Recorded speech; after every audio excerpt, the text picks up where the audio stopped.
Catherine, you should head home for today, the professor said with concern in her voice. Catherine carefully set down her pipette and placed a hand on her swollen belly. Thank you, but this experiment will be done in 30 minutes. That's exactly why you shouldn't push yourself. Your health and the baby's come first. Catherine smiled apologetically. As a researcher at a pharmaceutical company, she had always been dedicated to her work. Even now, 8 months pregnant, that hadn't changed. Her husband Michael understood her dedication but worried about her kindly. Don't overdo it, he would say while making her fresh smoothies every morning without fail.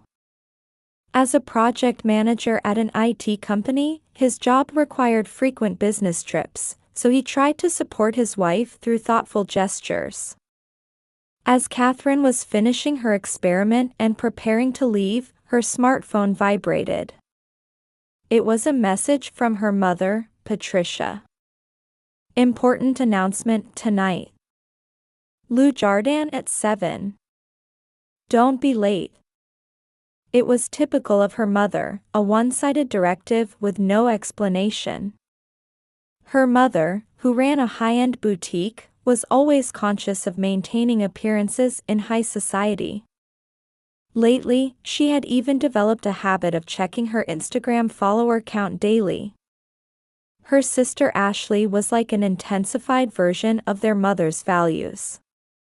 As a beauty influencer with 500,000 followers, she posted glamorous content daily.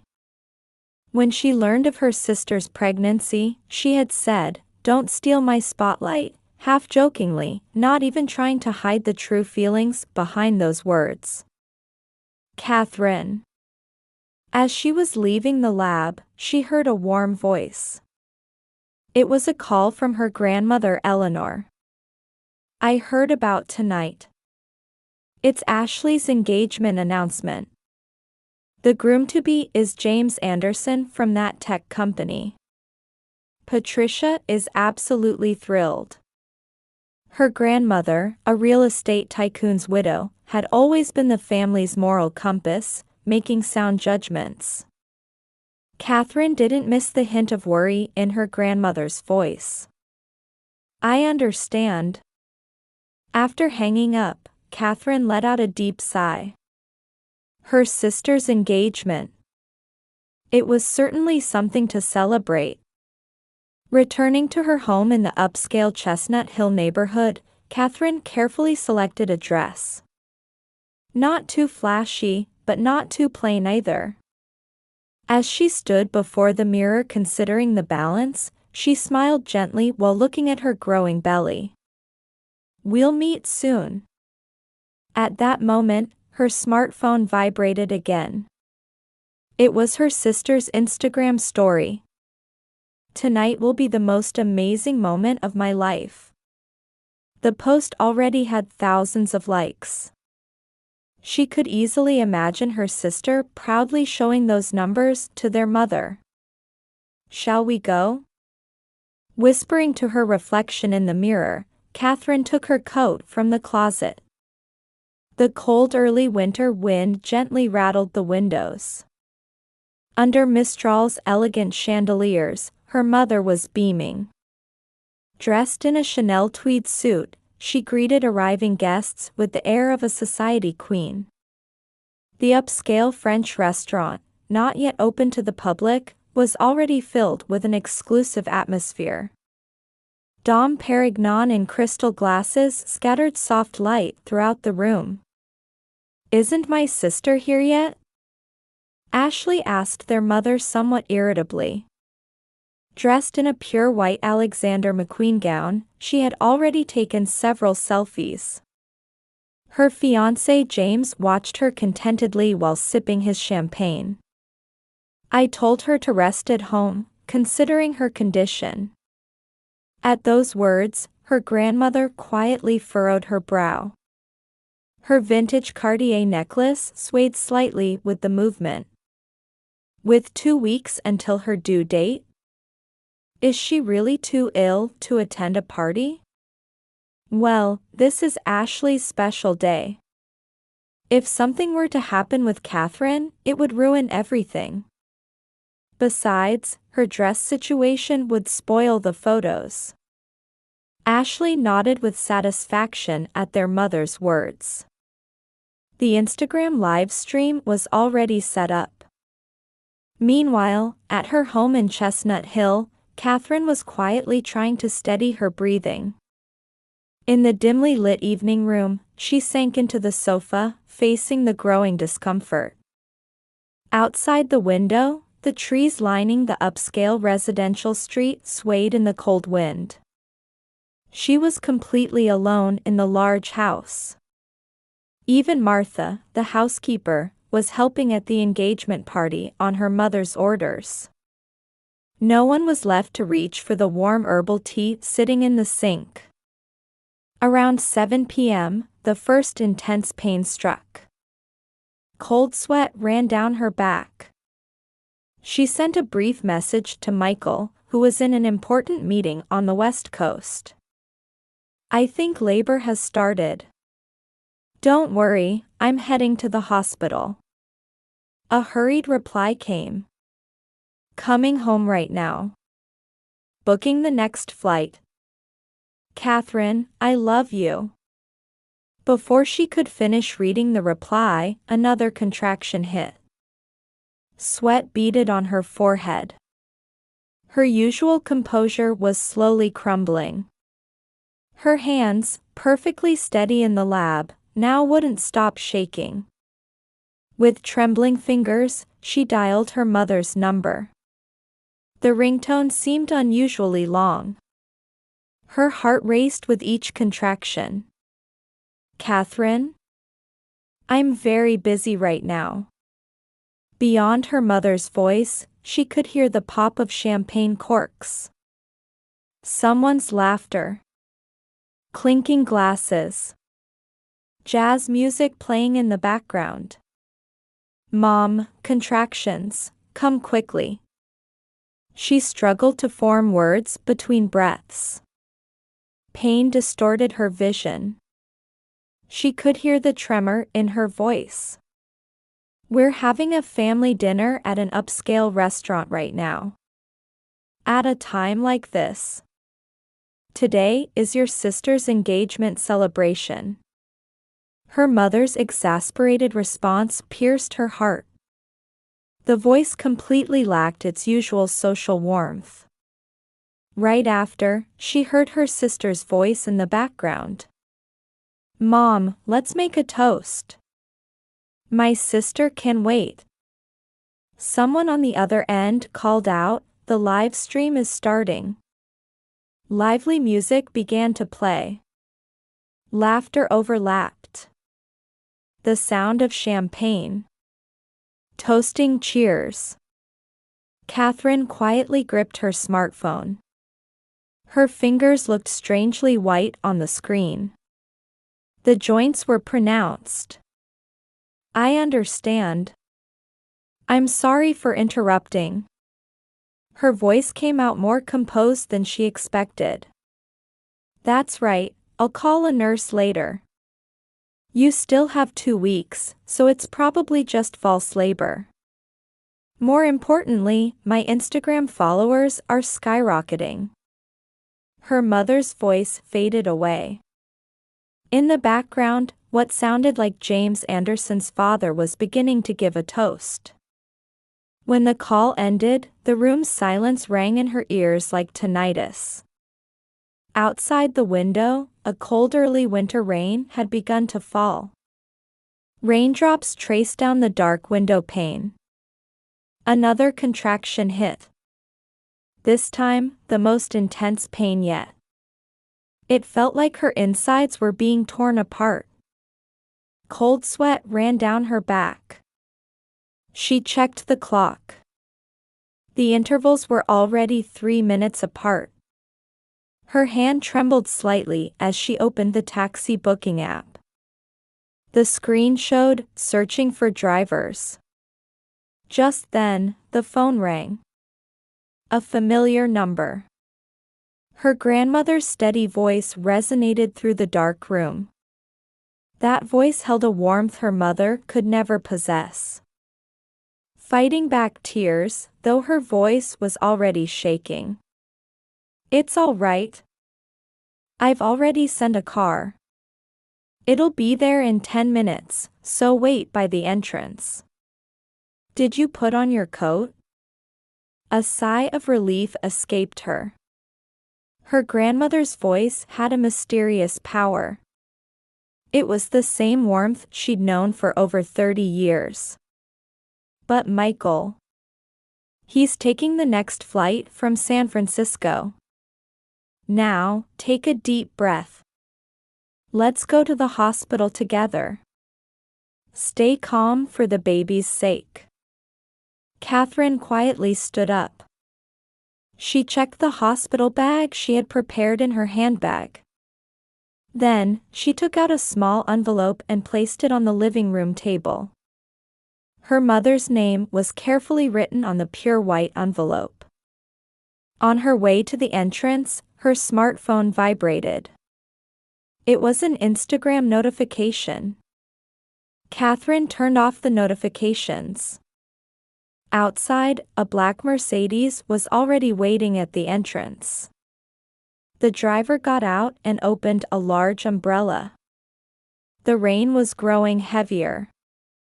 "Quickly, to Brigham and Women's." Her grandmother's voice mixed with the sound of rain. There was quiet anger in that voice. Another contraction hit in the car. Her grandmother silently held her hand. That hand conveyed more love than words ever could. Street lights flickered dimly through the rain-spotted windows. As they passed Boston Common, Catherine closed her eyes. Her mother's sigh and sister's laughter still echoed in her ears.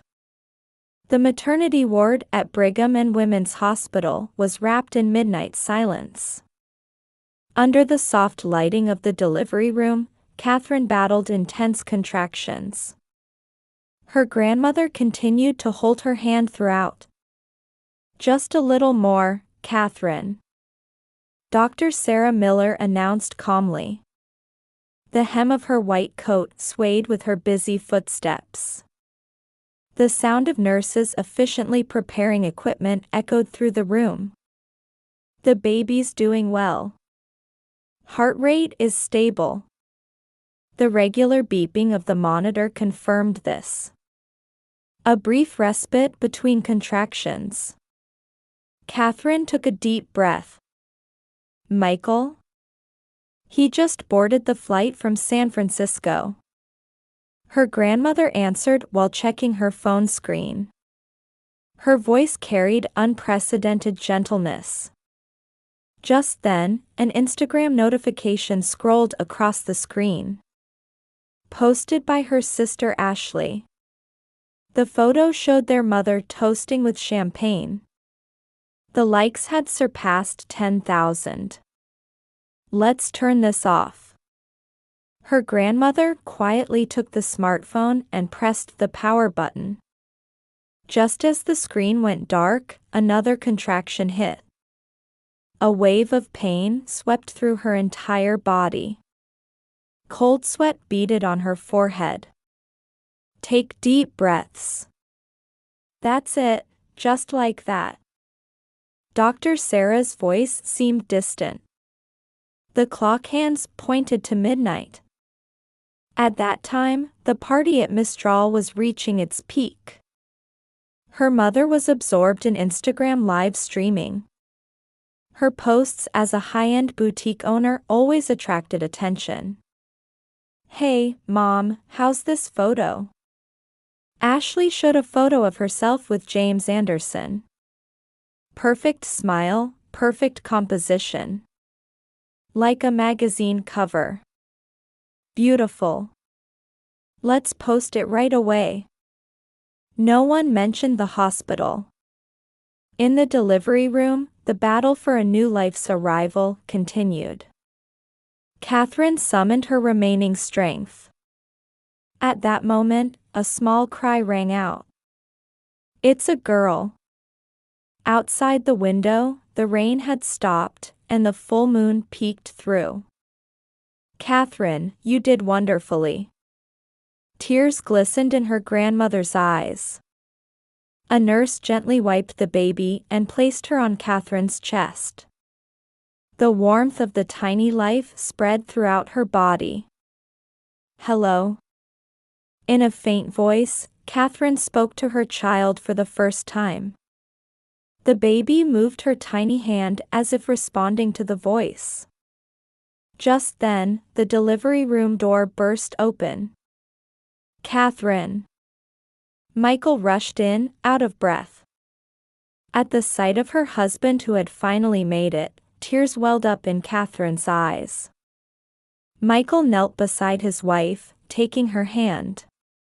Then, he gently touched their newborn daughter's tiny cheek. She's so beautiful. The three were enveloped in deep emotion. Everyone wished to engrave this moment in their hearts forever. Mrs. Miller, there's a call from your mother. A nurse announced hesitantly. Catherine shook her head slightly. Later. Her grandmother nodded deeply at those words. Right now, they just wanted to soak in this miraculous moment. By sunrise, there were over 20 unread messages from her mother. Most of them were reports about Instagram-like counts. Moved to a hospital room, Catherine took out a small envelope. In the soft dawn light, she picked up a pen. It was finally time to write the letter. Dear Mother. The moment she began writing, 30 years of emotions poured out. The days spent constantly in her sister's shadow since childhood. Memories of unrecognized efforts. And tonight's events. After 30 years of doting on my sister while neglecting me, tonight's events have finally set me free. The pen glided smoothly across the paper. I won't teach my baby about your kind of twisted love. Outside the window, Boston was about to greet a new morning. Sunlight began to filter through the trees lining Newbury Street. Goodbye, Catherine. She placed the letter in the envelope and set it on the table. At that moment, the baby made a small sound. Catherine gently lifted her daughter.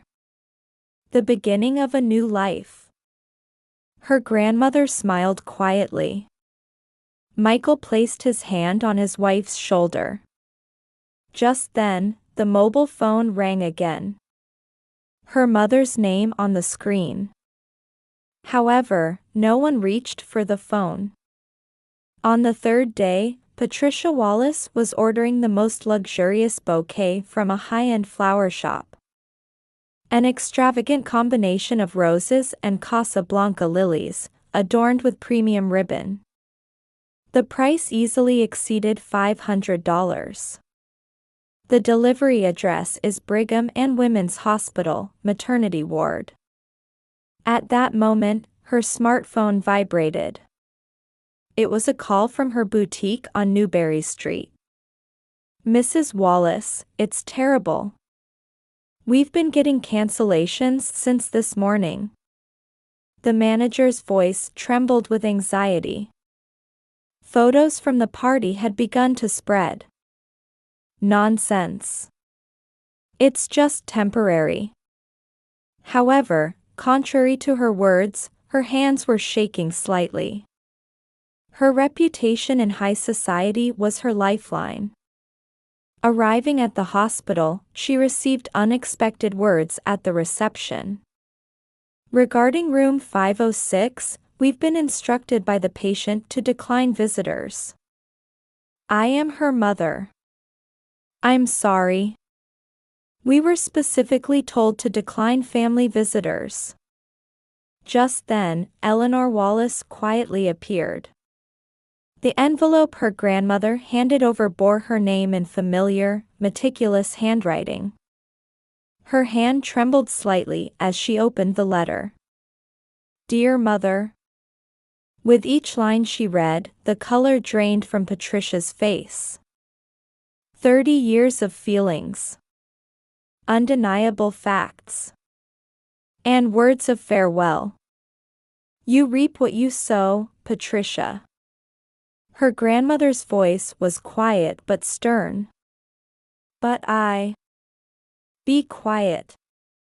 At her grandmother's words, Patricia was lost for words. Down the hall, a baby's cry echoed.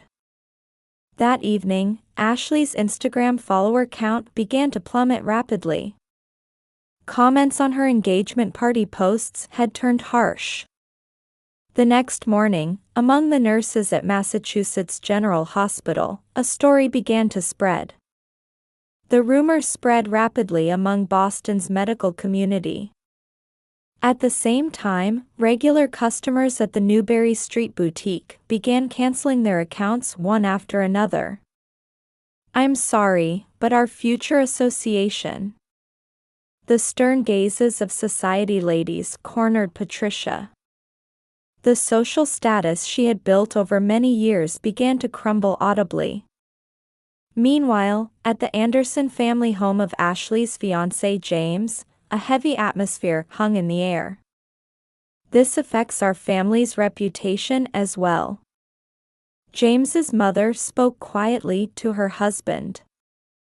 On the table lay the Boston Globe's gossip column. The headline, "Twisted Motherhood in High Society," gleamed coldly. That night, Ashley felt anxiety for the first time as she stared at her engagement ring. Emails from sponsor companies kept arriving. Patricia sat at her desk in her room. Before her lay graphs showing the boutique's plummeting sales. And a mountain of cancelled orders. Everything she had built over 30 years was silently crumbling. Outside the window, quiet rain continued to fall in Chestnut Hill. No one walked the tree-lined streets of the upscale neighborhood. In the hospital room, Catherine held her daughter while gazing out the window. Michael fully supported his wife's decision. This is the path we've chosen. Her grandmother quietly nodded at those words. A few days later, a letter arrived from the Anderson family. After careful consideration, we must dissolve the engagement. Ashley cried for the first time. However, her tears were less about regret and more about the dramatic decrease in likes on her posts. Patricia faced new realities in her study. Notices from the bank. Warnings about the house she had put up as collateral. Everything was crumbling like a castle built on sand. So these are the consequences of my choices. She stared at a photograph on her desk. A family photo from 10 years ago. When everyone was smiling. But now, those smiles seemed somehow artificial. In the upscale neighborhood of Chestnut Hill, new rumors began to spread. I hear the Wallace boutique is closing.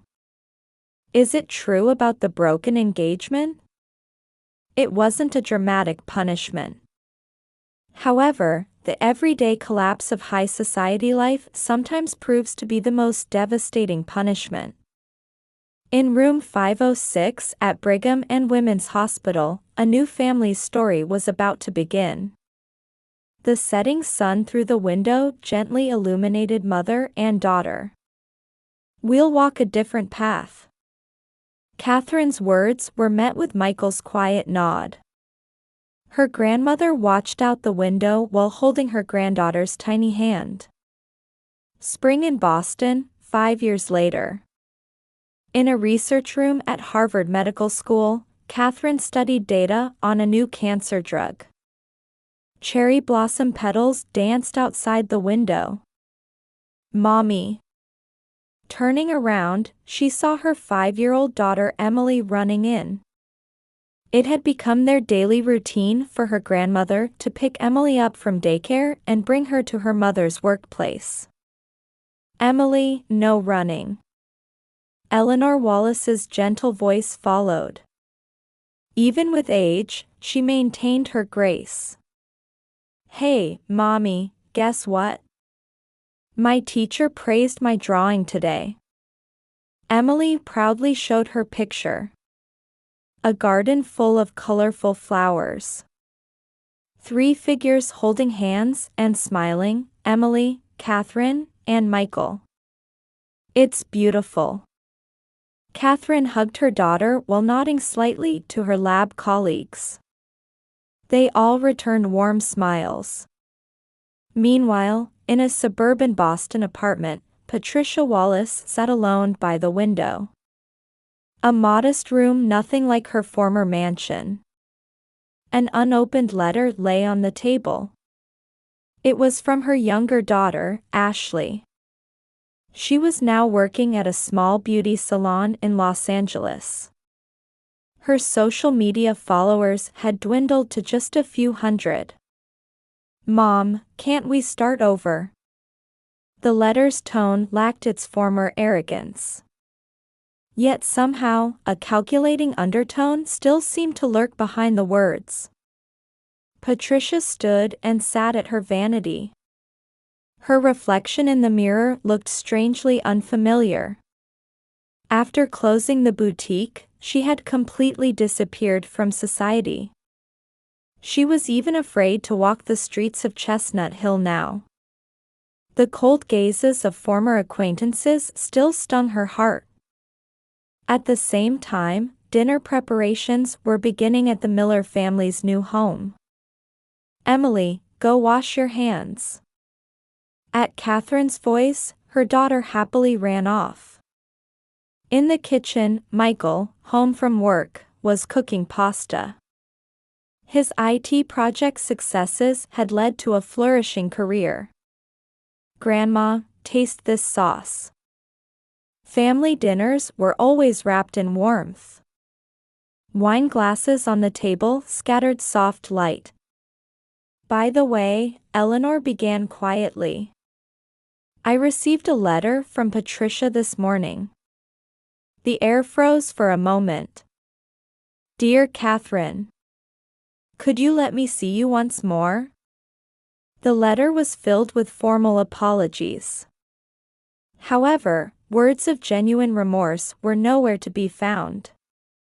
I won't reply. Catherine's voice was quiet but firm. Mommy, seconds please.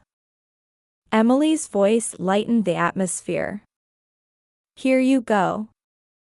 Late that night, Catherine watched Emily's sleeping face.